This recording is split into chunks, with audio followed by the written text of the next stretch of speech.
नमस्कार, आप देख रहे हैं 24 न्यूज। मैं हूं आपके साथ संजय मिश्रा। आइए देखते हैं आज की 25 बड़ी खबरें। बंगाल की खाड़ी में श्रीलंका और तमिलनाडु की समुद्री सीमा के पास देर रात महसूस किए गए भूकंप के झटके। रिक्टर स्केल पर भूकंप की तीव्रता मापी गई 4.4। रात 1:29 पर आए इस भूकंप का एपिसेंटर था जमीन से तकरीबन 70 किलोमीटर नीचे 9.75 डिग्री उत्तर की ओर और 84.12 डिग्री पूर्व की ओर। नेशनल सेंटर फॉर सेस्मोलॉजी के हवाले से सामने आई जानकारी।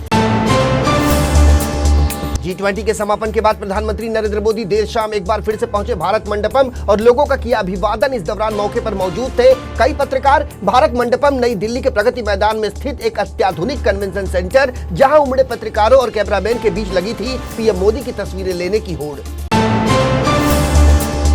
प्रधानमंत्री नरेंद्र मोदी ने अपने कनाडाई समकक्ष जस्टिन ट्रूडो को वहां चरमपंथी तत्वों की भारत विरोधी गतिविधियों के बारे में नई दिल्ली की चिंताओं से कराया अवगत। बैठक के दौरान प्रधानमंत्री ने कहा कि संगठित अपराध, ड्रग सिंडिकेट और मानव तस्करी के साथ ऐसी ताकतों का गठजोड़ कनाडा के लिए भी होना चाहिए चिंता का विषय। ऐसे खतरों से निपटने में दोनों देशों के लिए सहयोग करना बेहद जरूरी। तुर्की के राष्ट्रपति रजब तैयब एर्दोगन ने संयुक्त राष्ट्र सुरक्षा परिषद में भारत की स्थायी सदस्यता पर कही बड़ी बात। कहा, अगर भारत को यूएनएससी का स्थायी सदस्य बनाया जाता है तो ये देश के लिए होगी गर्व की बात। हालांकि उन्होंने ये भी कहा कि सभी गैर स्थायी सदस्यों को बारी बारी से सुरक्षा परिषद का सदस्य बनने का दिया जाना चाहिए मौका। वर्तमान में सुरक्षा परिषद के हैं 5 स्थायी सदस्य, जिनमें चीन, फ्रांस, रूस, ब्रिटेन और अमेरिका शामिल। G20 के सफल आयोजन के चलते पूरे विश्व ने देखा भारत का जलवा। भारत ने पूरी दुनिया को बता दिया कि आने वाला वक्त है भारत का। G20 का समापन तो हो गया, लेकिन इस सम्मेलन ने पूरी दुनिया के लिए खोल दिए तरक्की के नए रास्ते। इस सम्मेलन को देखा जा रहा है भारत के कूटनीतिक विजय के रूप में, क्योंकि जिस तरह दुनिया के तमाम खेमों के मतभेदों को दूर करके दिल्ली घोषणा पत्र सर्वसम्मति से जारी कराने में भारत रहा कामयाब, वो दुनिया को करा गया भारत की ताकत का एहसास। G20 समिट में बायोफ्यूल अलायंस की भी हुई घोषणा, जिसका भारत को बनाया गया है लीडर। इस अलायंस का मुख्य टारगेट है पेट्रोल में इथेनॉल मिश्रण की प्रक्रिया को 20% तक ले जाने के लिए ग्लोबल लेवल पर पहल करना। यह भारत के बड़े क्लीन एनर्जी प्रयास का मुख्य हिस्सा, जो विदेशों में भारत की छवि को बेहतर बनाने में निभाएगा अहम भूमिका। केंद्र की मोदी सरकार पर तीखा हमला बोलते हुए शिवसेना यूबीटी के अध्यक्ष उद्धव ठाकरे ने रविवार को जलगांव में दिया बड़ा बयान। कहा, पिछले पखवाड़े मुंबई में हुए राष्ट्रीय विपक्षी दलों के सम्मेलन की सफलता से हिल गया केंद्र में सत्तारूढ़ गठबंधन। ठाकरे ने कहा कि इंडिया गठबंधन से इतनी परेशान है एनडीए कि अब देश का नाम बदलकर भारत करने की चल रही है कवायद, लेकिन हम इस तरह के नाम परिवर्तन के खेल में नहीं होंगे शामिल। महाराष्ट्र के उप मुख्यमंत्री अजित पवार ने किया बड़ा दावा। कहा, राष्ट्रवादी कांग्रेस पार्टी के तकरीबन सभी विधायकों ने शरद पवार को पत्र लिखकर सरकार में शामिल होने का उसी समय किया था आग्रह। महाराष्ट्र की सत्ता से जाने वाली थी उद्धव ठाकरे की अगुवाई वाली सरकार। अजित पवार के इस बयान से महाराष्ट्र की सियासत में मची गहमा गहमी।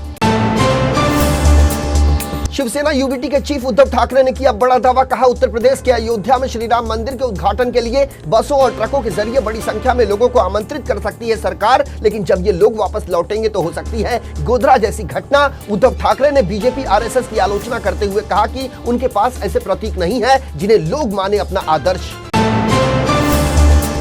महाराष्ट्र में मराठा आरक्षण बनती जा रही है एकनाथ शिंदे सरकार के लिए गले की हड्डी। जहां एक तरफ मराठा समुदाय खुद को कुणबी जाति में शामिल कर ओबीसी आरक्षण देने की कर रहा है मांग, तो वहीं दूसरी ओर ओबीसी समुदाय कर रहा है इसका तीव्र विरोध। रविवार को दोनों गुटों ने लगा दिया अपनी अपनी कोशिशों के लिए एड़ी चोटी का जोर, लेकिन इसके बावजूद इस विवादास्पद मुद्दे का नहीं होता नजर आ रहा है समाधान।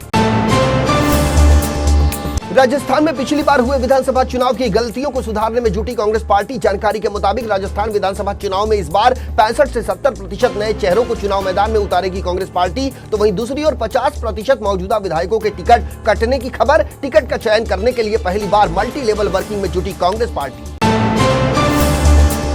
बॉलीवुड सुपरस्टार शाहरुख खान ने शनिवार को जवान द्वारा अपना ही रिकॉर्ड तोड़ने और 90 करोड़ रुपए कमाई का जश्न मनाते हुए G20 शिखर सम्मेलन के सफल समापन के लिए दी प्रधानमंत्री नरेंद्र मोदी को बधाई। शाहरुख खान ने सोशल मीडिया एक्स पर आगे लिखा कि सर, आपके नेतृत्व में हम अलगाव में नहीं बल्कि एकता में समृद्ध होंगे। एक पृथ्वी, एक परिवार, एक भविष्य। बॉक्स ऑफिस पर छाया है फिल्म जवान का जादू। रिलीज से पहले ही हो गई थी फिल्म के टिकट की करोड़ों रुपए की advance booking. Bollywood superstar Shahrukh Khan की फिल्म पठान ने 3 दिनों में ही पार कर लिया 240 करोड़ रुपए की कमाई का आंकड़ा। जवान फिल्म ने तीसरे दिन कर ली थी 140 से 142 करोड़ रुपए के बीच की कमाई, तो वहीं दूसरे दिन सभी भाषाओं में इस फिल्म ने 53.23 करोड़ रुपए का किया कलेक्शन।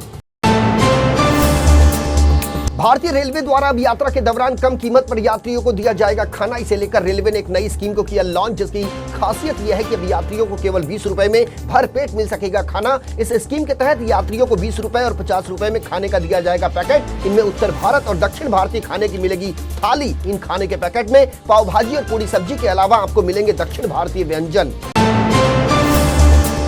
उत्तर प्रदेश के हमीरपुर जिले में हत्याकांड की सनसनीखेज वारदात। यहां एक पत्नी ने अपने प्रेमी के साथ मिलकर अपने पति को ही उतार दिया मौत के घाट। घटना को अंजाम देने के बाद दोनों कथित आरोपियों ने एक बोरे में भरकर सड़क के किनारे एक गड्ढे में फेंका शव। सीसीटीवी कैमरे की फुटेज से पूरे मामले का हुआ खुलासा। पुलिस ने आरोपी पत्नी और उसके प्रेमी को किया गिरफ्तार।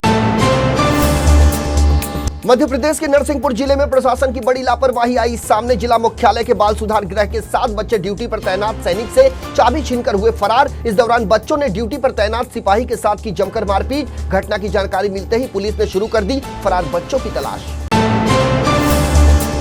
महाराष्ट्र के ठाणे के बालकुम इलाके में एक अंडरग्राउंड लिफ्ट के गिरने से दर्दनाक हादसा। इस हादसे में हुई 7 लोगों की दर्दनाक मौत। ठाणे पश्चिम के रुणवाल कॉम्प्लेक्स में हुआ यह हादसा, जहां आयरिन नाम की बिल्डिंग का चल रहा था निर्माण कार्य। दरअसल 40 मंजिला इमारत में जब मजदूर काम करके नीचे लौट रहे थे तभी हुआ यह दर्दनाक हादसा। प्रत्यक्षदर्शियों के मुताबिक मृतकों की संख्या में हो सकता है इजाफा।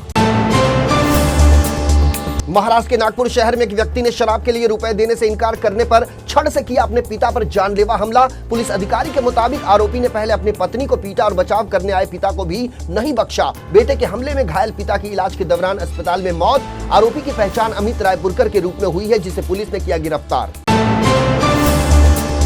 महाराष्ट्र के रायगढ़ जिले में स्थित जवाहरलाल नेहरू बंदरगाह पर 14 कंटेनरों से जब्त की गई तकरीबन 32 करोड़ रुपए से अधिक मूल्य की सुपारी। 371 मीट्रिक टन सुपारी जब्त कर जांच में जुटी राजस्व खुफिया निदेशालय यानी डीआरआई की टीम। डीआरआई के अनुसार तकरीबन 36 करोड़ रुपए की शुल्क चोरी का किया गया था प्रयास, जिसे समय रहते कर दिया गया नाकाम।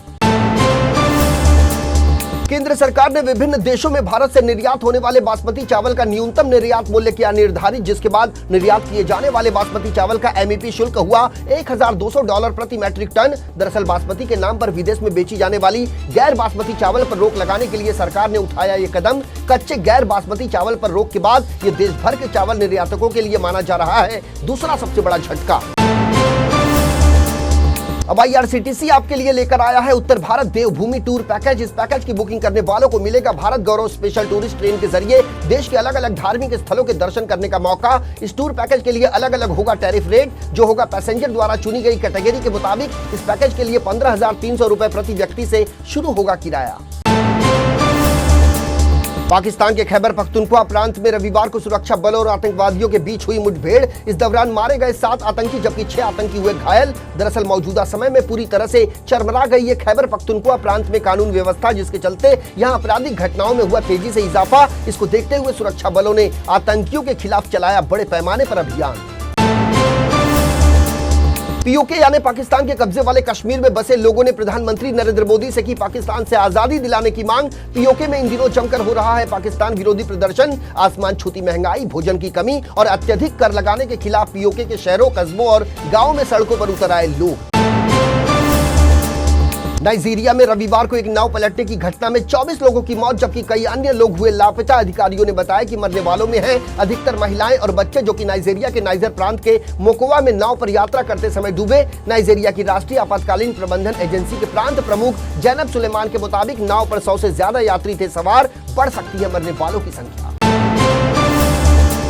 अमेरिका पर 9/11 आतंकी हमले को आज पूरे हुए 22 साल। आज ही के दिन 11 सितंबर 2001 को अमेरिका में 4 विमानों को हाईजैक कर आतंकी हमले को दिया गया था अंजाम। 22 साल बाद भी लोग नहीं भुला पाए 9/11 हमले के रोंगटे खड़े कर देने वाले मंजर। अलकायदा के आतंकियों के जरिए किए गए इस हमले में 3000 के करीब लोगों ने गंवाई थी अपनी जान।